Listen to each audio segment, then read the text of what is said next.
we don't know the sine, we can't use the sine law. When do we use the sine law? Side angle is, yeah, you know an angle and its opposite side. So you could also know angle, side, for example. Like as long as you know an angle and its opposite and one other piece of information, then we can use sine law, right? So if we don't know an angle and its opposite side, then we can't use the sine law. We're going to use the cosine law. So the cosine law happens in two cases, either side. So if we know all three sides and no angles, or we have the side, angle, side. So two sides and the angle sandwiched between them. Yep, it does. Because if it wasn't between, if I knew, my fancy highlighter, if I knew a side and a side, okay, and I knew an angle that wasn't between, then you would know an angle and its opposite, and you could use sine law. So for cosine law, it has to be the angle in between. So side, angle, side. Because then, looking at that situation, I don't know an angle and its opposite, right? So those are the two cases. So you'll notice it makes like a peace symbol, I don't know, or a pitchfork, I don't know. How would we use side? I'll show you that in a second. Okay, so if you know two sides and the included angle, or the angle in between them. So included angle means the angle between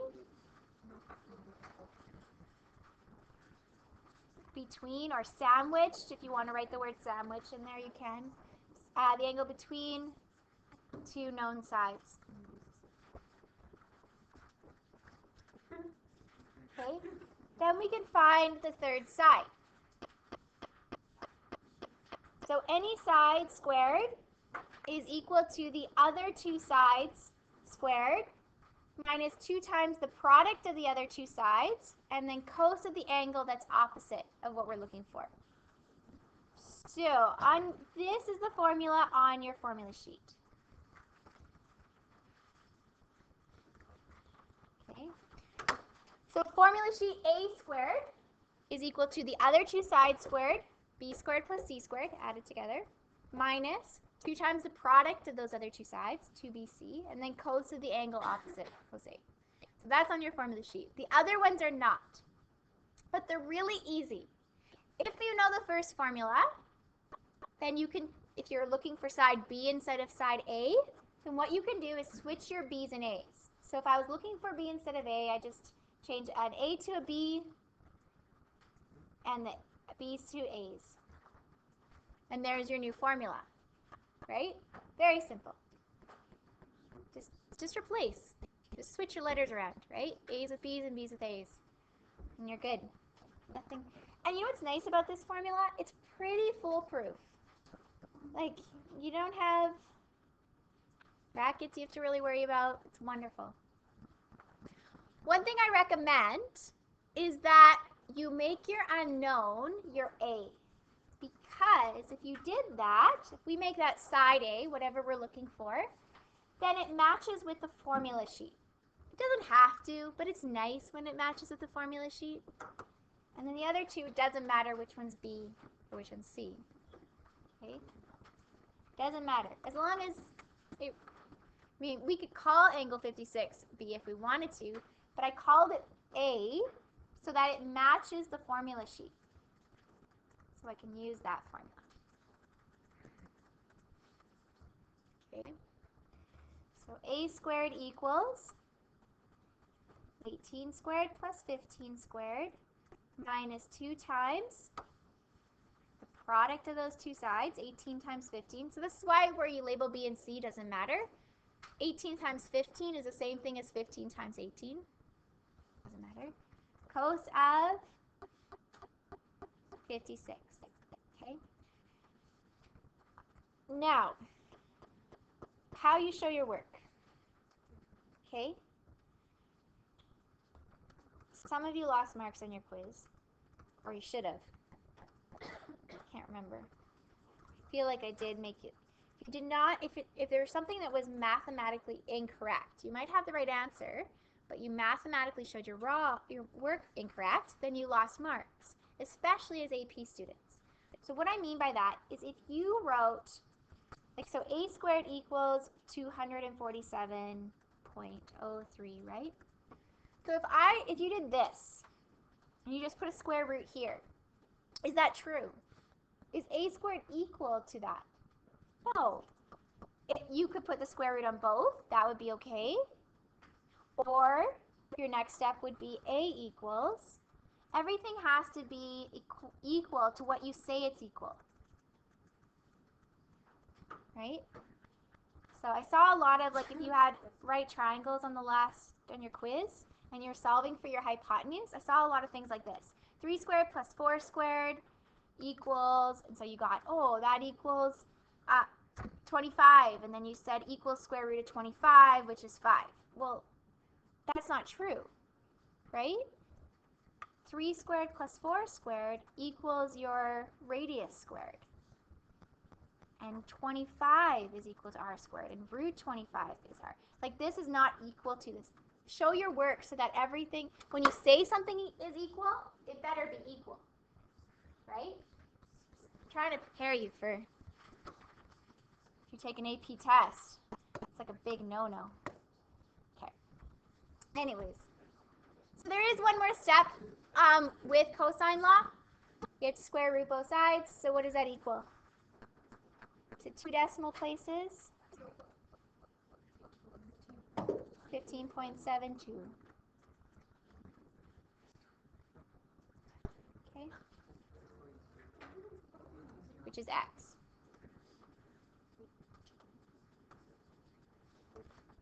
Okay. So just for fun, I'm going to call this next triangle DEF. Okay? For fun. This is what I do for fun. Right, Allie? You okay? So our formula, what is x squared going to be equal to for d squared? I changed the formula. A squared was b squared plus c squared minus 2bc cos of a. So, in this case, d squared equals e squared plus f squared minus 2ef cos of d. Not so hard, right? So wherever I put a, I put d. Wherever there was b, we put e. Wherever there was c, we put f. Pretty simple. Okay? If you want, could you type this in all at once? Yeah. So d is equal to the square root of 17 squared plus 21 squared minus 2 times 17 times 21 cos of 110. So you can type this in all at once if you really want to get fancy.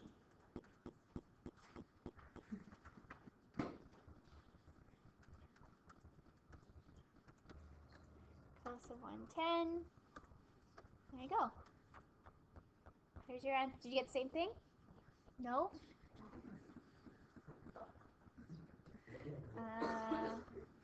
Yes? Some of you, yes? Did anyone get the same thing? Yeah? Should be 31.21. If you just typed in the 17 squared plus, right? Remember, you're gonna have to square root after. So that could be the issue. If you got this answer, 974, you still have to square root. Okay.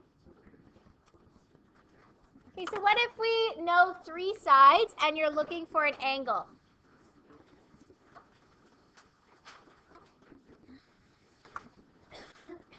Okay, this formula, it was just derived from the formula on the front, right? It's the same formula. It's just rearranged for you. Isn't that nice? It's on your formula sheet. Yay. Okay, that first one is, the other two is not, or not. But if you're looking for angle B, then I would just switch my A's and B's around. right? So angle, if I want cos of B, wherever I see an A, I put a B, and wherever I see a B, I put an A. And that's how it becomes that. Make sense? No?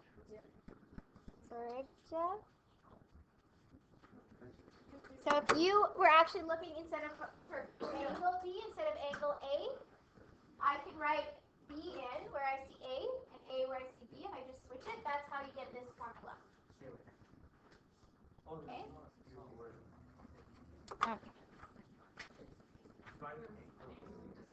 So the formula is, notice how if I'm looking for cos of A, it's B squared plus C squared. You always subtract the side squared opposite the angle you're looking for over 2BC. So this one was A squared plus C squared minus B squared over 2AC. Cos of C is A squared plus B squared minus C squared over 2AB. Okay? So let's look at this one. If you have an option to label your sides, make what you're looking, yeah?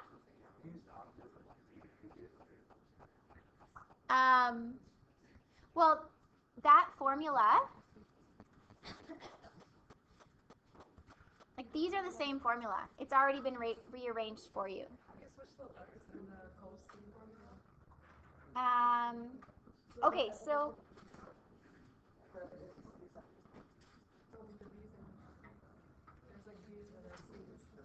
Okay, so for example, the C one. So C switched with B. That's how it's done. But you could switch it with A too. Because if it's A squared plus B squared or B squared plus A squared, that doesn't matter. B times A times B doesn't matter. Okay. So for example, yeah, this guy here. If you have an option, you also have the option of relabeling your triangle. You don't have to call it, even if it's labeled as DEF, you can change it to ABC. So it matches your formula sheet. And always make your unknown A, and then you don't have to rearrange anything or switch letters. So for example, in this one, angle A is my unknown, so that it matches my formula sheet. Okay, B and C don't matter, just as long as A is labeled.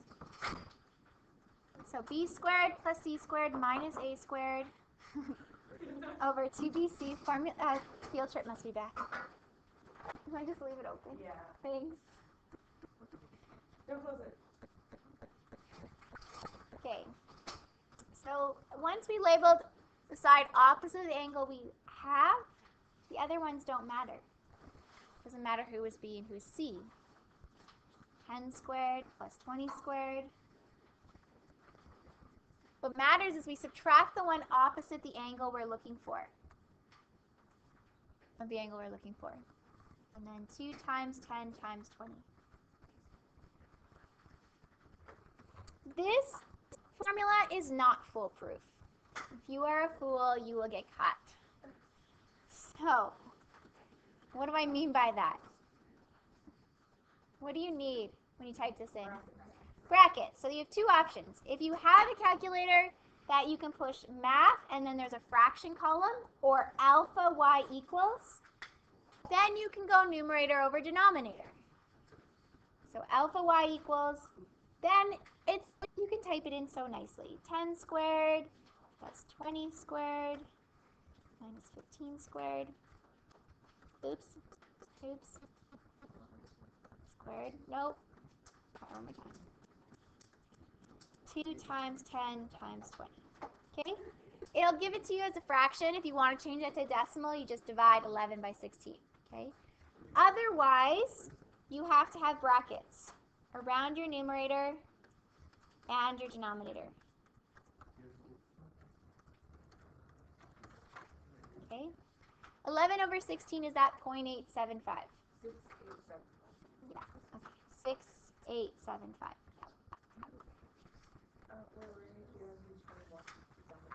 Okay. So angle A, how do I get that? You have one extra step. Inverse cos.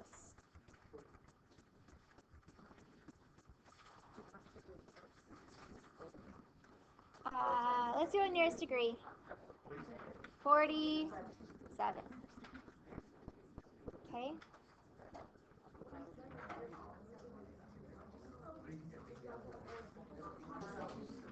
So, it doesn't matter how you label, but I recommend that you label your unknown as A. You don't have to, but then it matches the formula sheet. Okay? B and C, it doesn't matter. Okay? So, cos of A will equal B squared plus C squared minus A squared. So we always subtract the side opposite of what you know.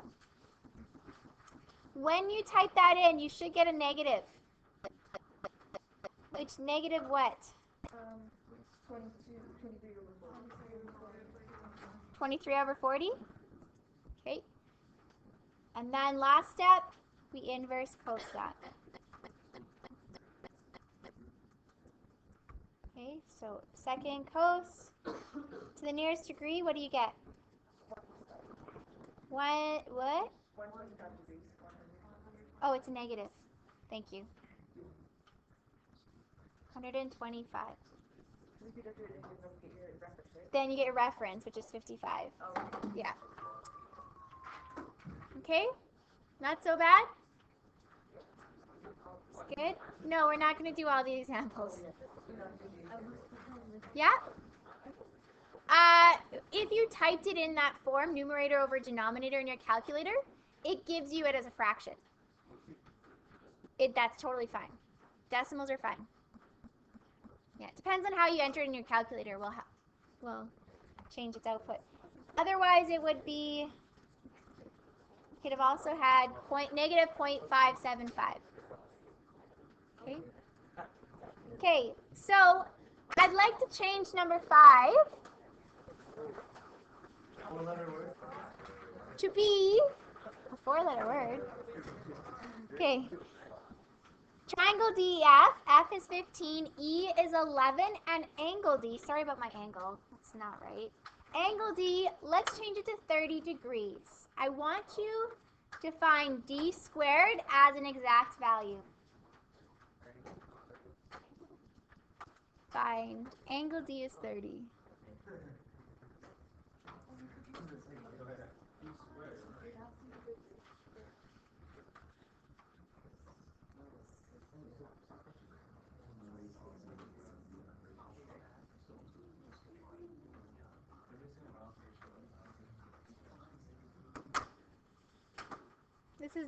Why is this not ambiguous or sine law? Both, either. Good. The angle's between, it's sandwiched, right? We only have, if you have SSA, SA, or ASS, a bad word. Okay.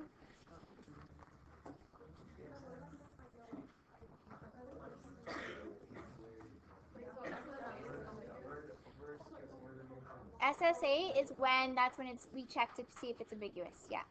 But this is SAS, so we're good. Life is good. There's only one way to draw that triangle. Okay, so D squared equals what? Make the formula. Okay, E squared plus F squared, or F squared plus E squared, minus 2EF cos of, cos of 30, or D. So we're finding the exact value of E squared. Or sorry, D squared, not E. So D squared is 11 squared plus 15 squared. 2 times 11 times 15 cos of 30. Okay. If you type that in, does it give you an exact value?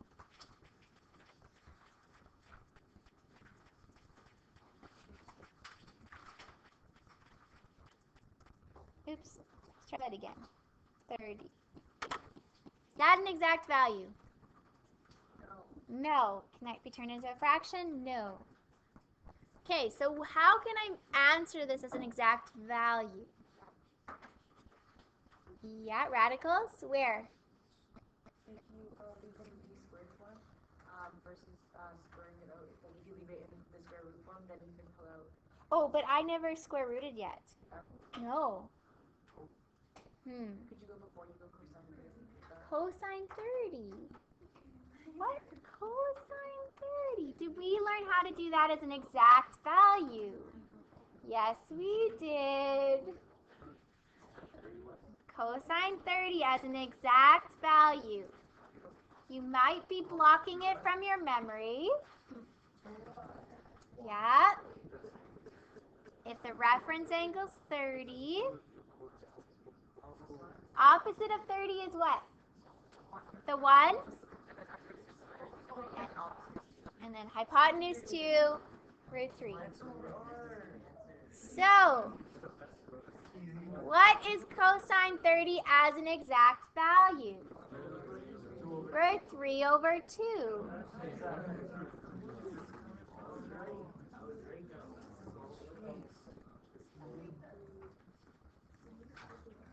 Okay, so we can simplify this, right? 11 squared and 15 squared, could we add those together? Sure. 346 minus, we want to simplify this guy. Is there anything we can cancel out here? The 2's. Times 2, divide by 2. So just I have to worry about is 11 times 15, which is what? 165 root 3. There's your answer. As an exact value. So, special triangles can sneak their way into this second half of trig. You'll know that they're sneaking in because they're asking for it as an exact value. Should be your hint. And it has to be an angle that you can actually find the exact value of. I could have asked you cos of 150. Now what would be the difference with cos of 150? I asked you to find cos of 150. Oopsie. Okay. The reference angle is what for 150?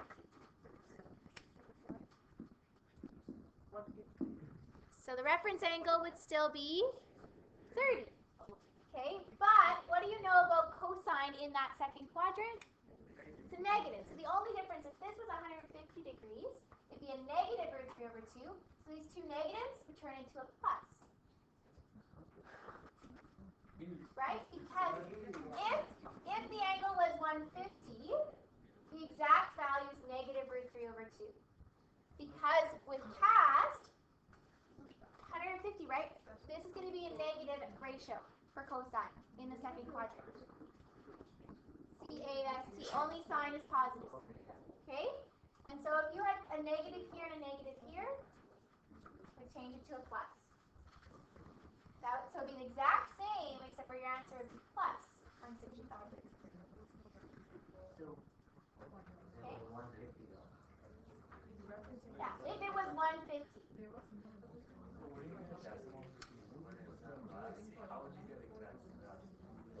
If what? Well, that's why we leave it as root 3, so it doesn't turn into a decimal.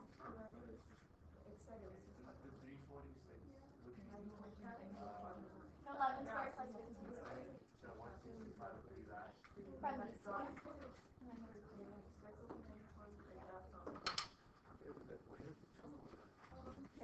Where they canceled out? Divide by 2 times by 2? Cool, hey? No? Are we ready to start a question? Just start your homework? No? One more? Oh yeah, let's go to the next page. Okay? Let's do the next page. I like this one. Because inevitably there's always somebody that takes the long way. Thanks. This triangle's having it's having a bad day, okay? Yeah, it doesn't need your judgment, Priya. She's having hard enough time just like.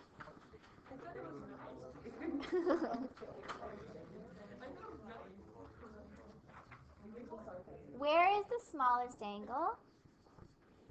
It's all sides, so opposite, that's a 3, so. Opposite the smallest side.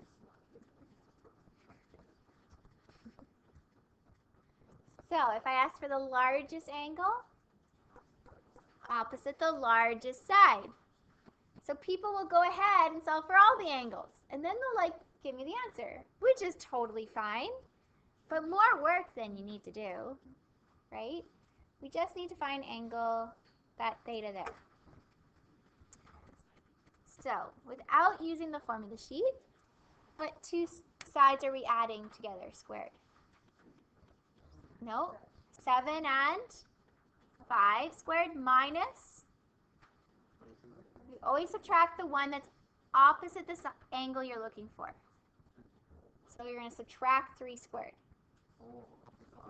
Because you always subtract the one that's opposite the angle you're looking for. And then it would be 2 times those 7 times the 5. If you wanted to, could we label this A, B, C? Sure. And then use your formula on your formula sheet. Okay?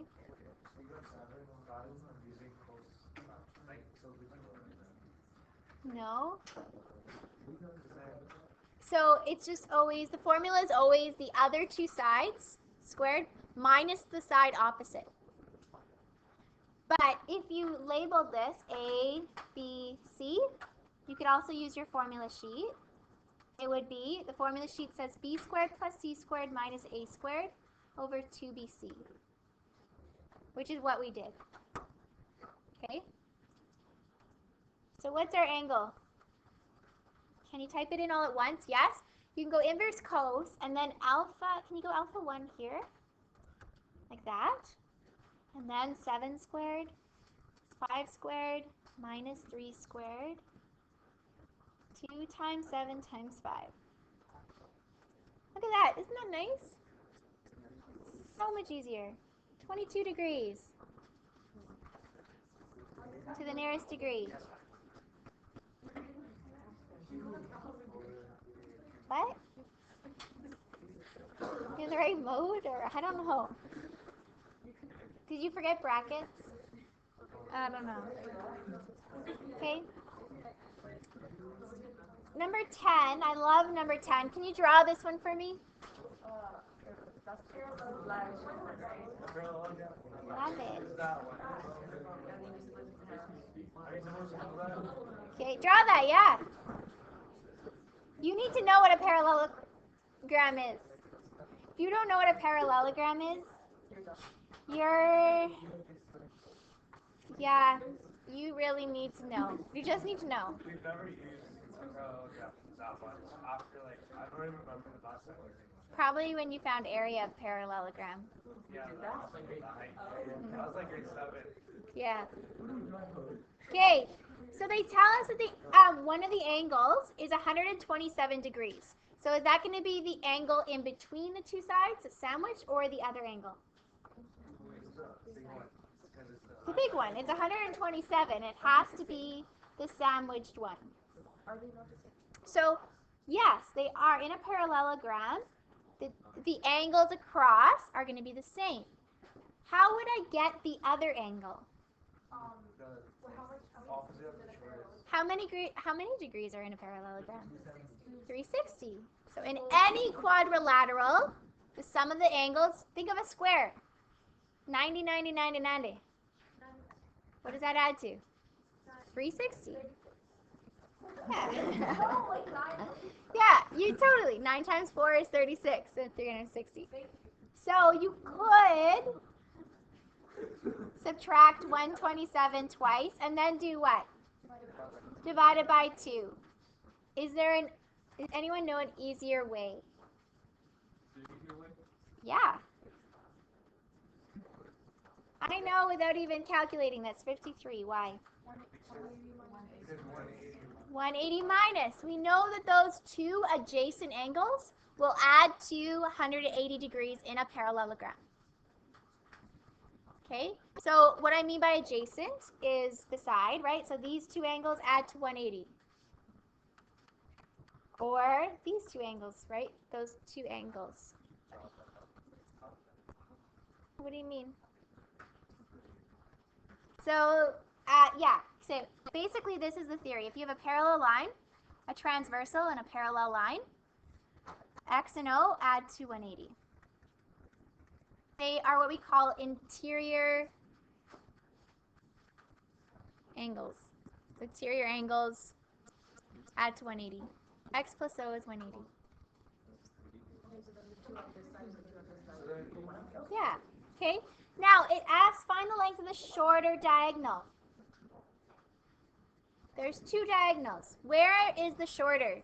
Am I connecting the 53 degrees vertices or the 127? The 127, this would be the shorter.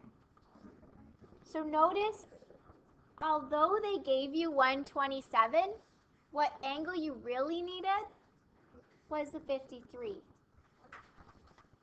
Because you're looking for that length there. So then that line will separate that angle into half, right? Not necessarily. No.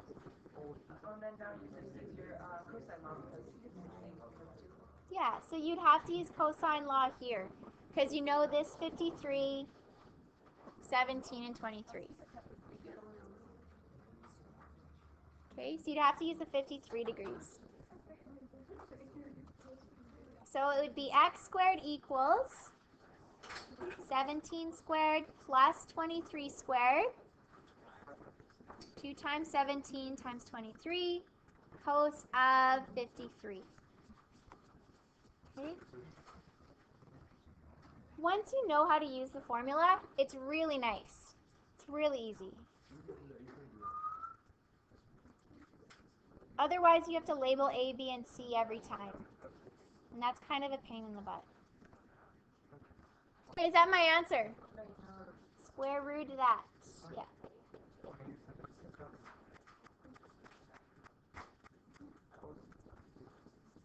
Decimal. 3/8. Dot, dot, dot. So you should have had, it doesn't tell you rounding, 18.6 centimeters. 18.7? No, 6. Okay. All right. Are you ready to just practice now? Yeah? Okay. The assignment is page 119 to 124. Okay. I have really good news. Tomorrow is mixed problems, so it's just when do I use sine law? When do I use cosine law? Nothing really new. And then Friday's a quiz.